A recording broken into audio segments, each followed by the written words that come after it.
네, 여러분 오늘 본문 말씀에 보면 한 사람이 등장을 하죠. 그 사람이 누구일까요? 혹시 아는 분 계신가요? 얘들아, 네네. 베드로입니다. 제 질문이 너무 쉬웠죠. 네, 바로 예수님의 수대다했던 사도 베드로인데요. 오늘 본문에서 갇혀있는 베드로는 헤롯 왕에 의해 재판을 받기 직전에 기적적으로 감옥을 탈출하는 내용을 담고 있습니다. 천사가 직접 눈앞에 나타나서 베드로의 그 묶인 것을 풀어주고 감옥 바깥의 길거리로 그를 인도해 나가죠. 거리에서 천사가 떠나고 나서야 베드로가 자신에게 일어난 일이 환상이 아니라는 것을 알았을 정도로 매우 초자연적인 방법으로 이제 베드로가 탈출을 합니다. 네, 조금 전에 이 본문에 등장하는 사람은 베드로라고 말씀을 드렸는데요. 근데 이 본문의 앞뒤 맥락을 살펴보면 사실 이 일은 단순히 베드로 혼자에 관한 일은 아닙니다. 베드로는 혼자인 것 같았지만 사실은요. 베드로의 곁에는 그를 위해 기도하는 교회가 함께하고 있었습니다. 그래서 오늘 본문이 속한 12장을 한번 1절부터 같이 읽어보도록 하겠습니다. 시작. 그 무렵 헤롯 왕이 교회를 박해하려고 교회의 몇몇 사람들을 체포했습니다. 헤롯은 먼저 요한의 형제 라고보를 칼로 죽였습니다.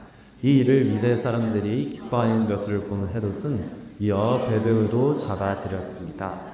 이때문 무교절 기다하였습니다.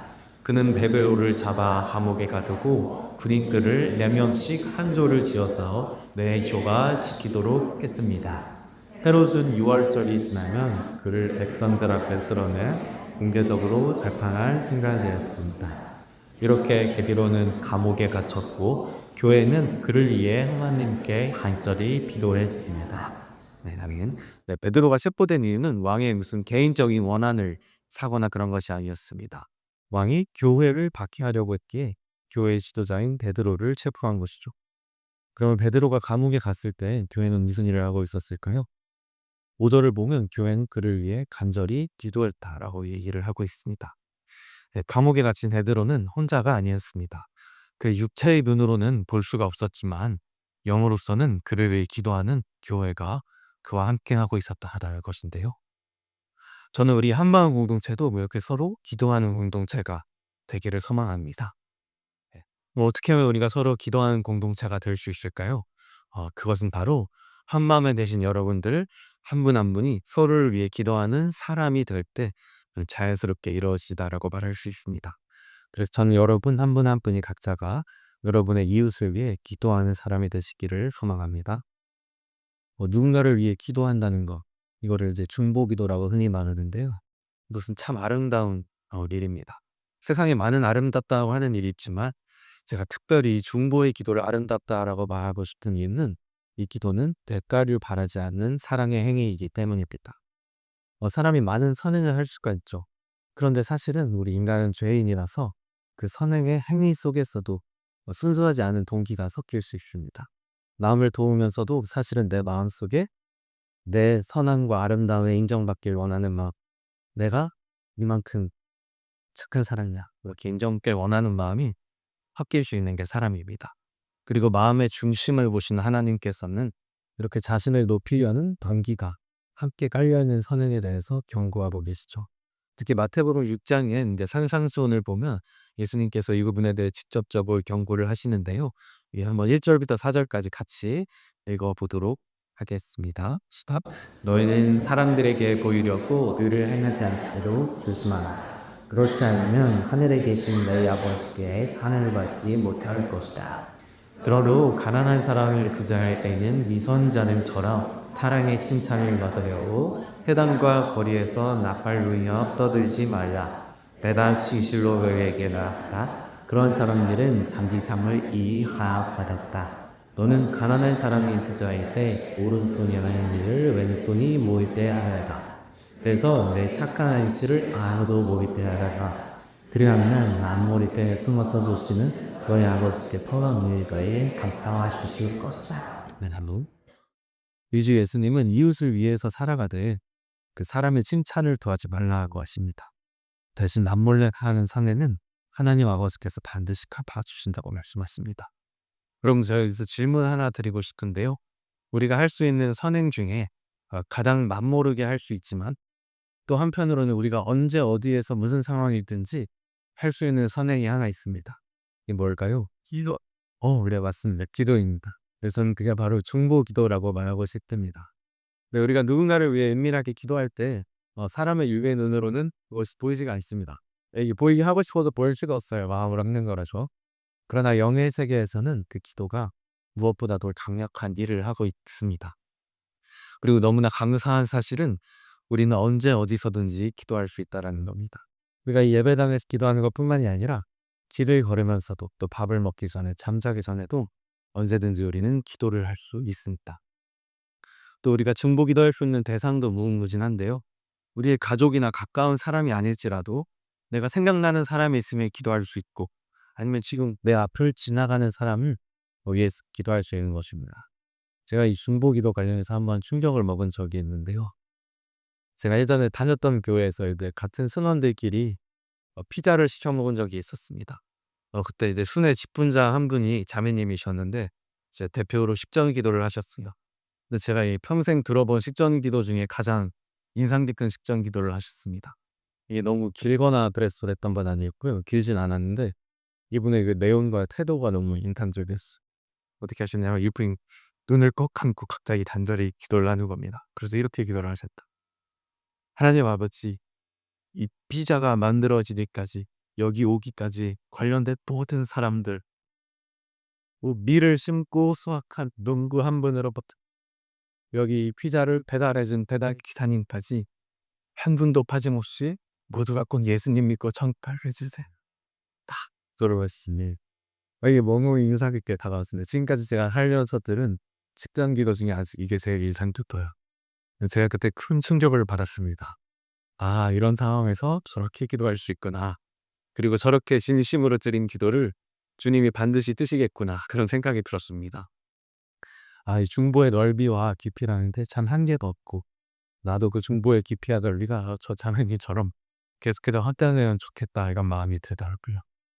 저는 여기 계신 우리 사랑하는 한마음 성도님들 한 분 한 분이 기도는 바로 한계가 없는 선을 행할 수 있는 통로라는 것을 믿으시게 되기를 소망합니다. 네, 중보 기도에도 유익이 있다면 이 기도는 하나님이 100% 받으시는 기도라는 것입니다. 우리 기도가 참 소중한 이유는 우리의 기도가 응답할 힘이 없는 무상하게 하는 것도 아니고 우리 스스로 위안을 삼기 위해 있지도 않은 존재를 향하여 드리는 기도도 아니라는 것입니다. 우리의 기도는 천지를 지으시고 만물을 주관하신 하나님을 향한 기도이며 또한 그분이 우리를 사랑하셔서 이 땅에 보내신 그의 아들 하나님과 우리 사이에 막힌 담을 허물기 위하여 십자가에서 나의 죄를 짊어지고 죽으시고 부활하신 예수님의 이름으로 드리는 기도하는 것입니다. 그리고 예수님은 친히 이 기도의 응답을 약속해 주셨는데요. 요한복음 9절을 같이 읽어볼까요? 시작. 너희는 내 이름으로 무엇이든지 구하라. 그리하면 내가 다 이루어 주겠다. 네, 잘 띄워주셨습니다. 예수님의 이름으로 기도하면 다 이루어 주신다고 말합니다. 그런데 정말 우리의 기도를 다 들어주시나요? 하면 그렇지 않은 경우가 있다고 하시는데 바로 정욕으로 구할 때라고 합니다. 야고보서의 이 말씀이 있는데요. 한번 시작 같이 읽어보겠습니다. 그런데 교회로 얻지 못하는 것은 여러분이 검이 되었으라도 잘못된 도리로 하기 때문입니다.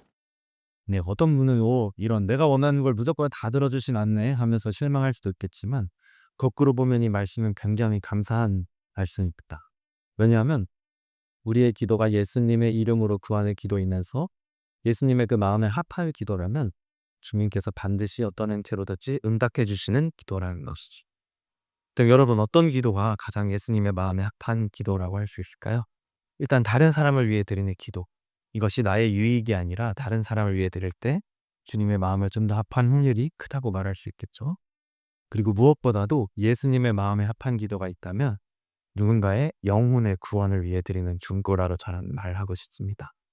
예수님이 이 땅에 오신 이유도 영혼의 구원이요. 또한 그분의 시선이 늘 한 영혼을 향해 가 있기 때문입니다. 그리고 이 영혼의 구원을 위해 항상 기도하는 자들을 위해 하나님은 큰 선물을 주신다고 이야기하시는데 바로 그의 인생을 책임져 주신다라는 것입니다. 그러니까 마태복음 1장에 보면 기도회만에 나오는데 그 마지막이 제가 아주 좋아하는 말씀인데요. 한번 같이 읽어보도록 하겠습니다. 오직 너희는 먼저 그 나라와 그의 의를 구하라. 그리하면 이 모든 것도 너희에게 더해 주실 것이다. 아멘. 사람이 자기의 눈앞의 필요가 아니라 하나님의 나라와 의를 구할 때 눈앞의 필요를 포함한 인생의 모든 것을 더해 주시고 책임져 주신다는 하나님의 약속입니다. 제가 고등학생 때 이제 사람이 죽으면 어떻게 되는지 참 궁금했던 시절이 있었습니다. 이 질문은 너무 해결하고 싶어서 여러 고뇌를 했었는데 어느 날에 이제 예수님께서 나의 죄를 모두 짊어지시고 죽으시고 부활하셨다라는 것이 마음으로 믿었습니다. 그래서 그때 그 자리에서 무릎을 꿇고 예수님을 다시 떠나지 않게 해달라고 그런 기도를 드린 기억이 납니다. 지금 돌이켜보면 그때는 내가 갑자기 믿어져서 믿어진다 생각했는데 많은 사람들이 저를 위해 기도를 해줬다라는 것이 나중에 깨달으시고 감사했습니다. 이 예수님을 믿고 나니까 가장 먼저 생각나는 것이 아직 예수님을 안 믿는 나의 소중히 여기는 사람들이었습니다. 제 주변의 사람들의 생각이 나면서 그때 제 안에서 이제 그런 기도가 나왔습니다. 하나님, 제가 아는 모든 사람들이 꼭 예수님을 믿고 천국에 가게 해주세요. 그리고 제가 평생에 만나는 모든 사람들이 예수님 믿고 천국 가게. 그리고 또 이런 기도가 나왔습니다.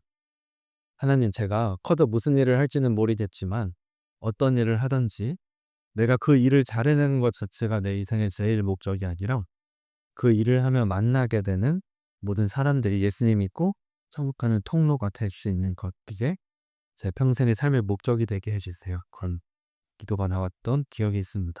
그때부터 이제 누구를 처음 만날 때 속으로 하나님, 제 앞에 이 사람이 꼭 예수님 믿고 천국 가게 해주세요 라고 한 번이라도 최소 진심을 다해 기도를 해보자 이렇게 만남을 시작해 보려고 해왔던 것 같아요. 그렇게 예수님을 믿게 되고 이제 성경을 펼치니까 참 감사하게 성경이 믿어지는 역사가 일어났습니다. 그리고 그때 이제 마태복음 6장 33절이 개인적으로는 아주 크게 와닿았는데요. 오직 너희는 먼저 그의 나라와 그의 의를 구하라. 그리하면 이 모든 것을 너희에게 더해 주실 것이다 라는 말씀이 저한테는 개인적으로 이렇게 와닿았습니다. 너는 항상 먼저 너의 이웃을 위해 기도하고 그 이웃의 영혼의 구원을 위해 기도하라. 그리하면 너의 삶은 내가 책임져 주겠다. 이렇게 제 개인적인 약속으로 받았습니다. 그때부터 이제 전도를 하고 싶은데 예수님이 천국 가야 돼 갑자기 이 말을 하면 되게 이상한 사람으로 될 것 같아서 이제 제가 용기가 부족하니까 기도를 하기 시작했습니다. 기도는 이제 그 자리에 사람이 없더라도 할 수 있잖아요. 하나님, 제가 용기가 없어서 직접 말은 잘 못하겠는데 하나님께 기도하면 반드시 응답될 줄 믿습니다. 저를 통해서가 아니더라도 이 사람이 꼭 누군가를 통해서라도 복음을 듣고 꼭 예수님 믿고 천국 가게 해주세요. 이렇게 기도드리곤 했는데요. 근데 그렇게 기도를 하면 참 신기하게도 그 사람이랑 자꾸 제가 마주치게 되는 거예요. 그리고 또 제가 먼저 이야기를 안 꺼냈는데 그 사람이 먼저 종교 얘기를 막 꺼내는 겁니다. 그리고 막 물어보는 거예요. 그러니까 너무 자연스럽게 이제 내가 갖고 있는 믿음이 무엇인지 예수님이 왜 이 땅에 오셨는지 말을 할 수가 있고 그런 경험들을 이제 자꾸 반복을 하게 됐습니다. 그러면서 제가 이제 경험적으로 느낀 것은 하나님이 정말로 이 기도를 기뻐하시는구나. 그리고 영혼을 구원하기를 원하시는구나. 계속 기도하기를 원하시는구나 이런 거를 느꼈습니다. 네, 지금까지 이 중보 기도에 대해서 말씀을 드리고 있는데요. 특별히 함께 모여 기도할 때 성경은 또 어떠한 은혜를 우리에게 베풀어 주는지 또 말하고 싶습니다.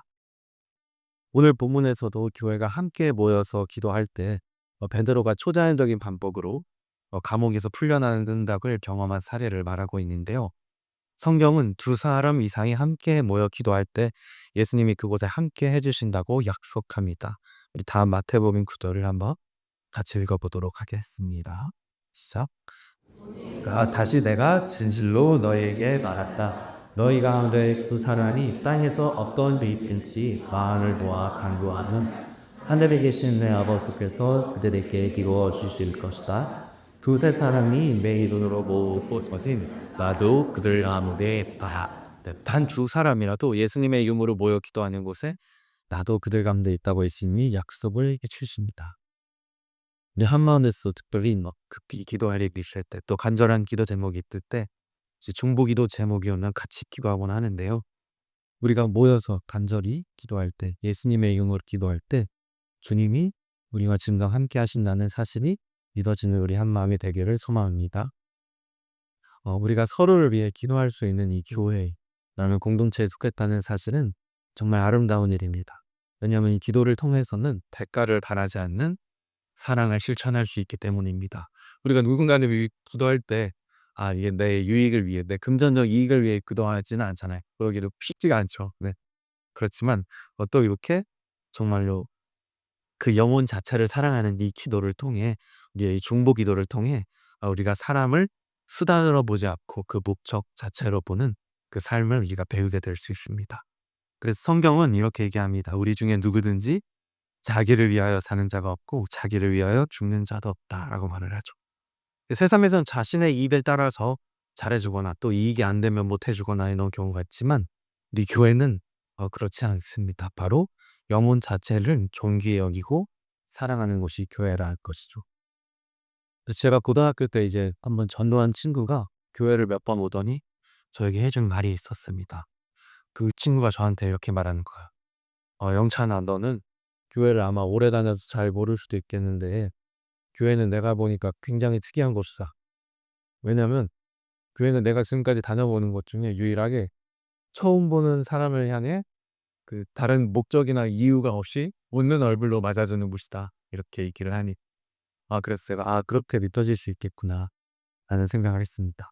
네, 그래서 여러분 우리가 교회라는 이름 안에 우리 모두가 그 예수님의 사랑 안에서 대가를 바라지 않고 살아가는 삶을 배워나가는 우리 한 마음 한 명 한 명이 되기를 축복합니다. 네, 오늘 본문에 계속 뒤를 이어서 보면 이 베드로가 감옥에서 나온 후 제일 먼저 그 기쁨을 교회와 함께 나누는 것을 볼 수 있는데요. 오늘 본문 마지막 절인 11절부터 17절까지 한번 같이 읽어보도록 하겠습니다. 시작. 그제야 이로써 베드로는 정신이 들어 이제야 분명히 알겠다. 주께서 천사를 보내 헤롯의 승하비와 유대 사람들의 오를 기대하여 나를 구해주셨다 또 말했습니다. 이 사실을 깨달은 후 그는 마가 안부도하는 요한의 어머니 마리아의 집으로 갔습니다. 많은 사람들이 그곳에 모여 기도하고 있었습니다. 베드로가 객고에 있으자 로데라인 머리 빈중이 문을 열어주어 나왔습니다. 여종은 베드로의 목소리를 알아차리고 너무나 기뻐서 눈 열린 것도 잊은 채 달려야 베드로가 눈 깎게 와있다고 소리쳤습니다. 그러자 사람들이 여종에게 내가 멈췄구나 라고 말했습니다. 그러나 여종이 계속 40일을 오겨내자 그들은 베드로의 성살겠지라고 말했습니다. 그때 베드로가 계속 문을 두드렸습니다. 그들이 문을 열고 베드로를 보더니 반짝 놀랐습니다. 베드로는 조용히 하라고 했다며 주께서 자신을 감옥 밖으로 끌어내신 방위를 설명했습니다. 이 사실을 야고보와 그의 형제들에게 날려주고 나서 베드로는 야고보로 떠났습니다. 아멘. 네, 굉장히 재미있는. 네, 참 신기한 것은 교회 사람들은 열심히 베드로의 협방을 위해 기도를 했지만 정작 응답을 왔을 때 이거를 못 알아들었습니다. 그러나 하나님은 우리가 반드시 우리가 모르는 사이에도 어느새 우리의 기도를 응답해 주신다는 것을 믿으시기를 바라볼까? 여러분 혹시 이와 관련해서 나의 유익을 구하는 기도가 있고 내가 주님의 성품을 감기 위해서 또 어떤 한 가지 기도 제목을 가지고 혹시 오래 기도해 본 적이 있는지 보고 싶습니다. 아니면 내가 좋아하는 특정한 말씀, 그 말씀대로 살게 해달라고 그 말씀이 내 삶에 이루어지게 해달라고 기도해 보신 적이 있는지 만약 없다면 한번 해보시기를 권면해주자고 합니다. 나도 모르는 사이에 매일 반복해서 드리는 그 기도가 그 말씀이 나의 삶이 되는 경험을 하게 될 것이라고 믿습니다. 제가 초등학교 5학년 때 양재오늘이 초등부를 한 1년 정도 다녔었는데요. 그때 거의 다 까먹었지만 그때 한 기억나는 게 있습니다. 어느 날 이제 목사님이 설교를 하시는데 여러분 기도를 얼마나 어떻게 하십니까? 라고 물어보셨어요. 뭐 하루에 1시간 하는 사람, 하루에 30분 하는 사람. 제가 그땐 초등학생이니까 하루에 1시간씩 기도를 할 수 있다고 막 이런 생각을 했던 기억이 나는데 여러분 대부분이 기도를 안 하시는 것 같은데 여러분 기도를 하는 방법을 가르쳐 드릴게요. 이렇게 하시는 걸 초등학생 때. 그래서 뭐지 너무 궁금했습니다. 근데 이때 이분이 딱 이야기를 하는 거니 여러분 딱 한 가지 기도할 제목을 정해놓고 그걸 매일 해보세요. 딱 이렇게 해주시는 겁니다. 그래서 제가 그렇구나. 그럼 나는 어떤 내용으로 기도하지 하는데요. 아는 게 뭐 많이 없잖아요. 근데 그런 말씀 중에 유명한 거 생각하다 보니까 이제 범사에 감사하라라는 게 이게 생각이 난 거야. 그래서 그때부터 이제 기도를 했습니다. 이걸로 정하겠습니다. 그래서 제가 어릴 때 하나님 항상 감사하게 해주세요. 이거를 매일매일 기도를 하기 시작했습니다. 그래서 이거를 계속 매일 하고요. 그리고 이제 가족이 맛있는 걸 먹을 때 하나님 항상 감사하게 해 주세요. 이렇게 맛있는 걸 먹어서 너무 좋은데 맛있는 걸 못 먹을 때도 감사하게 해 주세요. 그렇게 해요. 기도 맥듭니다. 이렇게 기도를 계속 드니까 어느 날부터 이게 나도 모르는 사이에 하나님 항상 감사합니다 할 때 나의 삶으로 이제 자동으로 나오는 그런 거를 느낄 수 있었습니다. 그래서 사실 요새도 기도를 드립니다. 이렇게 그럼 요새도 이게 맛있는 걸 먹을 때 갑자기 그때 그 기도가 생각이 나요.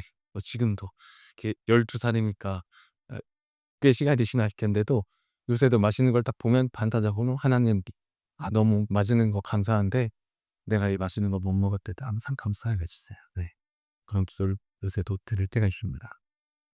여러분도 이 한 가지 기도를 계속 드려보기를 원합니다.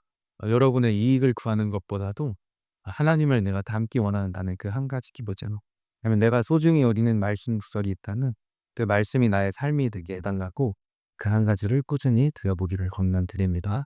그래서 그 기도가 여러분의 삶이 되기를 축복합니다. 네, 지금까지 계속 기도에 대해 이야기하고 있는데요. 이제 오늘 본문의 주인공이 이제 베드로에게 초점을 맞추어 이제 성도의 좀 마지막으로 들어가려고 합니다. 이 감옥에서 풀려난 베드로가 교회를 만난 후에 이제 또다시 다른 곳으로 이동했다고 하는데요. 사실 베드로는 이 구절 이후에 15장에서 예루살렘 공의회에서 이제 이방인에게 유대인의 율법의 짐을 매도록 하지 말자라는 그 이야기를 한 후에는 사실 성경에서 더 이상 행적이 나오지도 않아요. 그러니까 사실 베드로의 수다 행적이 나온 거는 오늘 이 사도행전 12장의 마지막 부분입니다. 그런데 베드로는 이 사도행전 12장 이후에 저는 확실히 알았을 거라고 믿습니다. 그것은 바로 눈에 보일 때나 보이지 않을 때나 하나님이 항상 그와 함께하고 계신다는 것입니다. 그의 기도와 교회의 기도를 항상 들으시는 분이며, 그리고 나의 사명을 다하기까지는 하나님이 늘 이 세상에서도 나와 함께 하시는구나 라는 것을 깨달았을 거라고 믿습니다. 여러분, 여기서 기도하는 사람의 그 삶에 가장 큰 복을 말씀드리고 싶습니다. 그것은 하나님과의 친밀한 관계가 자라간다라는 것입니다.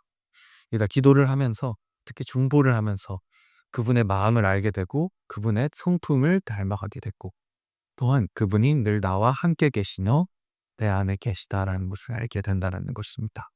그리고 그분이 나를 정말로 사랑하고 나를 기다리고 계신다라는 것을요. 이 베드로는 예수님의 부름을 받고 수제자가 되었지만 또 열정이 아주 많았지만 자주 넘어지기도 한 사람이었습니다. 예수님이 하나님의 아들 그리스도시오라고 가장 먼저 고백을 했지만 얼마 후엔 바로 인간적인 판단으로 예수님은 십자가 절대 지시면 안 됩니다 라고 했다가 이제 혼나기도 하죠.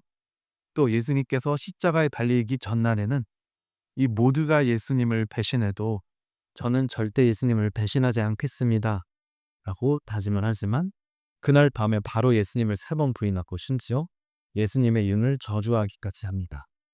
그런데 예수님은 그런 베드로를 정죄하지 않으십니다. 예수님은 베드로란 그 연약한 한 인간을 향해 너를 반서부다 베드로다 이름을 붙여주십니다.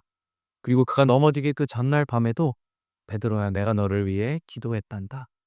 너는 돌이킨 후에 너의 형제를 붙게 하여 이렇게 부드럽게 이야기를 해주시죠. 그리고 베드로가 주님을 부인하고 저주한 바로 그 순간에도 예수님은 뒤를 돌아보시면서 그와 눈을 마주치십니다. 그리고 부활하신 예수님이 다시 베드로를 3번 부르시죠.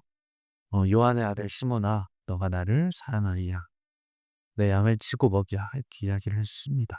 그리고 이야기를 해주시죠. 베드로가 어떠한 죽음으로 하나님께 영광을 돌릴 것인지, 그리고 마지막으로 나를 따르라 이렇게 얘기를 해주시죠. 네, 이렇게 성령을 받은 베드로는 이후 주님을 열심히 전하는 사도가 되었습니다. 그리고 특별히 오늘 이 본문의 경험한 후에는 베드로가 아주 확실히 알았을 겁니다. 예수님이 춘천하실 때 내가 세상 끝날까지 너희와 항상 함께 있다 라는 이 말씀이 내 눈에 보이든지 아니면 보이지 않는 순간에든지 함께 하신다라는 것을 정말 믿었습니다. 그리고 성경에서는 이제 직접적으로 더 이상 베드로의 행적을 기록하진 않지만 이제 역사적으로 보면 그가 이제 로마 교회의 장로가 됐다라고 말하죠. 그리고 그의 이제 죽음에 관해 유명한 일화가 있습니다. 로마의 교회가 핍박을 받을 때 베드로가 이제 체포가 됐죠. 이제 그 영화 투오바디스라는 영화 보시면 알겠지만 거기서 이제 이렇게 표현을 해요. 베드로가 로마 교회가 핍박을 받을 때 이제 로마를 피해서 가는 도중에 이제 길에서 환상을 봅니다. 예수님이 길거리를 걸어가는 환상을 봐요. 예수님 어디로 가시나이까? 그거요? 그게 뭐예요? 쿠어 바디스 도미네, 주여 어디로 가시나이까? 예수님이 그렇게 얘기하셨다면서 나는 로마로 간다. 근데 베드로가 그 순간 깨닫는 게 있는 거야. 예수님이 마지막에 베드로에게 어떠한 죽음으로 영광을 돌릴 것을 얘기를 하면서 나를 따르라라고 하시잖아요. 그래서 베드로가 여기서 그래 나도 다시 로마로 들어가야겠다. 그래서 이제 로마의 교회를 핍박하니까 장로였던 베드로가 오니까 바로 체포가 되죠. 그리고 이제 십자가형을 처하려고 하는데 이 베드로가 십자가형을 당하기 전에 요청을 한다지 합니다. 혹시 어떤 요청인지 아는 분도 계실 것 같은데요. 베드로가 바로 이런 요청을 합니다. 근데 굳이 예수님이 십자가에 달려 죽으시는데 제가 어떻게 예수님이랑 같은 방식으로 죽을 수가 있겠습니까? 저는 그럴 자격이 없으니까 저는 십자가에 거꾸로 매달려 그렇게 베드로 고백을 하죠. 그래서 베드로는 십자가에 거꾸로 매달려서 예수님께서 그 요한복음에서 이야기해 주신 대로 하나님께 영광을 그렇게 돌리며 죽음을 맞이합니다. 이 베드로가 직접적인 행적은 나오지 않지만 이 로마 교회의 장로로 재직할 때 교회를 향해 편지를 씁니다.